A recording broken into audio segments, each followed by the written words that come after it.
Aktibo nga si Jenilyn Mercado sa Twitter at panay ang kwento niya sa love story nila ni Dennis Trillo at maging pag-post nito sa anak nila ni Dennis.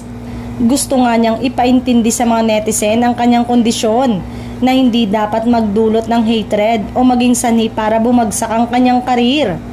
Siniguro ni Jenilyn sa kanyang mga fans na magiging aktibo ito sa showbiz matapos ang serye na pinagbibidahan nila ni Sian Lim. Nagpasalamat din si Jenilyn sa GMA na hindi nagalit sa kanya. Inintindi ang naging kondisyon noon at hindi umano siya pababayaan. Maraming salamat sa aking GMA family for understanding my condition and allowing me to still finish Love Die Repeat. Sobrang thankful ako at natuloy pa rin ang show. I love my GMA family from the moment I started as an actress. Na-feel ko na hindi lang ako artista sa network, kundi parte ng pamilya nila.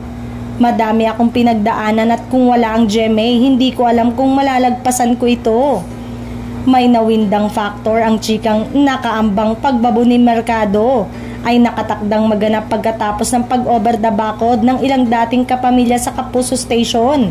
At ang pinakamalaking patotoo nito ay ang It's Showtime na siyang magiging pangunahin at pangmalakasang noontime entertainment putahe na sa Kamuning Station na. Ayon sa mga chika, pagkatapos ng super short live series nitong Love Die Repeat sa GMA7, magaganap na ang mga dapat maganap na pagiging certified kapamilya niya.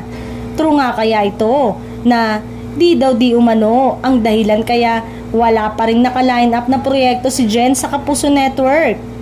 May katotohanan rin kaya ang stage whisper na ang pinakamahusay na aktres na nagmula sa reality-based artista search na kung siya ay na-dream, believe at survive ang pangmalakasang offer na pelikula sa Star Cinema?